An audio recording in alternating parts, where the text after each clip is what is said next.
lalabas ng katotohanan, malilinis sa mga pangalan natin. Na rin ang tatay ko. Oo nga eh. Pati ako maniniwala na sila wala akong kasalanan. Mga Victor yung may pakalan ng sunog. Makukuha na natin lahat ng hustisya. Pati ikaw, honey. Matatahimik ng buhay mo. Makakauwi ka na sa inyo ng walang pag-aalala. Ba't ba sobrang excited ka na umalis ako dito? Honey, hindi sa ganun. Mali na naman tindi mo sa akin eh. Eh, yun naman talaga gusto mo, di ba? Umalis ako dito sa bahay niyo. Huwag kang mag-alala. Maghahanap na ako ng malilipatan para di mo na ako nakikita. Ito na, hindi honey, may...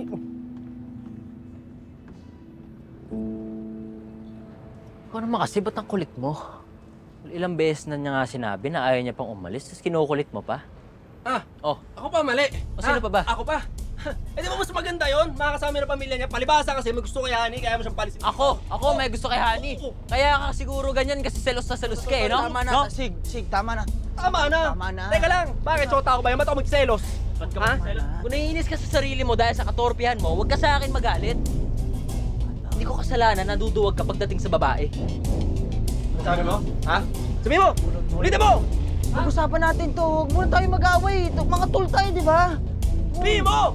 Duwag! Sig! Thank you po.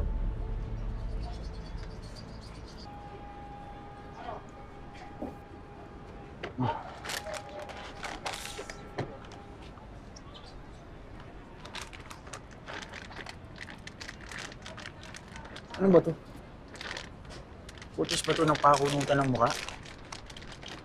Alam ko, siguro talagang bad trip siya eh. Ikaw, ano nangyari sa'yo? Na naman. Sus, aminin mo na tol. Sabihin mo na. Ano tungkol sa babae? Ang nag-away kayo ni Chelsea? Oo, pero hindi tungkol kay Chelsea. May iba pa ba bukod kay Chelsea? Sinabi mo kasi hindi si Chelsea. Eh, sino? Sabi ko? Oo. Tamang hinala tong mga to. Hindi nga si Chelsea yung iniisip ko. Yung kaso namin ni Mama laban sa mga Victor.